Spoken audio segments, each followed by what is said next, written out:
묻다 무작정 따라 듣기 시간입니다. 듣다 보면 뚫립니다. 듣다 보면 풀립니다. 우리의 인생이 풀리고 믿음이 뚫리는 역사가 아주 믿습니다. 한 여인이 있었습니다. 타국에서 종살이를 살고 있었는데 어느 날 여주인이 그녀에게 남편의 첩이 되어서 아이를 낳아줄 것을 명합니다. 명령이었습니다. 종이었던 그는 명령에 순종할 수밖에 없었고요. 자, 태어난 아이는 주인들의 자녀가 됩니다. 한마디로 아이를 빼앗겼다는 것이죠. 당시 고대 근동의 관습으로는 주인들의 이러한 행동이 비도덕적이거나 사회적으로 지탄받을 만한 일이 아니었어요. 자식을 얻기 위한 수단으로 허용이 됐었습니다. 이 일이 바로 창세기 16장에 등장한 하갈이라는 애굽 여성에게도 똑같이 동일하게 일어납니다. 막상 하갈이 임신을 하자 문제가 해결되기는커녕 또 다른 문제가 생겨나게 됩니다. 창세기 16장 4절에 하갈이 임신함에 그가 자기의 임신함을 알고 그의 여주인을 멸시한지라.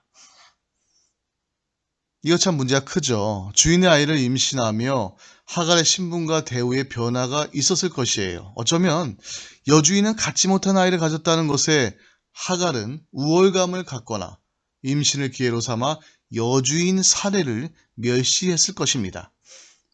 사라는 남편 아브라함의 허락을 받아 하갈을 학대합니다. 학대받아 하갈은 도망을 칩니다. 사실 하갈이란 그 이름은 도주라는 의미를 갖고 있습니다. 도망쳐 나온 하갈은 야훼 사자를 만나게 되죠. 그는 하갈에게 내 여주인에게로 돌아가서 그 수하에 복종하라고 명합니다. 학대의 상황으로 다시 돌아가라는 것이에요. 그러나 그게 다가 아니었습니다. 야훼 사자는 하갈에게 자손 번성의 복을 주실 것을 창세기 16장에 약속합니다. 또한 하갈이 낳을 아들의 이름을 야훼께서 내 고통을 들으셨다라는 뜻의 이스마엘이라고 지어줍니다. 하갈은 하나님의 이름을 나를 살피시는 하나님으로 부릅니다. 야훼 사자를 만난 셈을 부엘라 헬로이, 살아계셔서 나를 감찰하시는 분의 셈이라는 뜻으로 부릅니다. 이것은 하갈이 체험한 하나님에 대한 고백입니다. 하갈은 도망을 멈추고 돌아가서 아브라함이 86세 때 이스마엘을 낳습니다. 창세기 21장에도 비슷한 사건이 나오는데요. 그 사이에 사레의 이름은 사라로, 아브라함의 이름은 아브라함으로 변했습니다. 하지만 사라와 하갈의 관계는 개선되어 보이지는 않죠. 사라가 본즉 아브라함의 아들 애굽 여인 하갈의 아들이 이삭을 놀리는지라. 창세기 21장의 사건입니다. 이 일로 하갈과 이스마엘은 쫓겨나게 됩니다.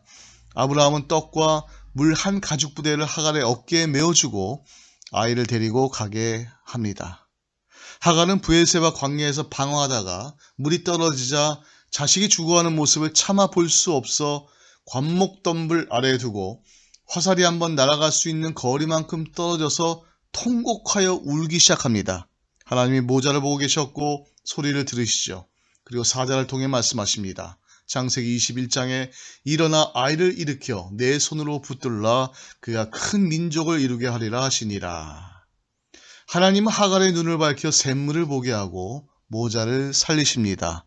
종이었던 하갈은 자신의 방법이 아닌 하나님의 말씀에 순종하여 이렇게 한 민족을 이룰 수가 있었습니다. 사랑하는 성도 여러분, 우리는 모두 소중한 하나님의 자녀들입니다. 그러므로 그 신분을 잊지 않고 오늘도 주님 안에 승리하게 되시기를 주의 이름으로 부탁을 드립니다.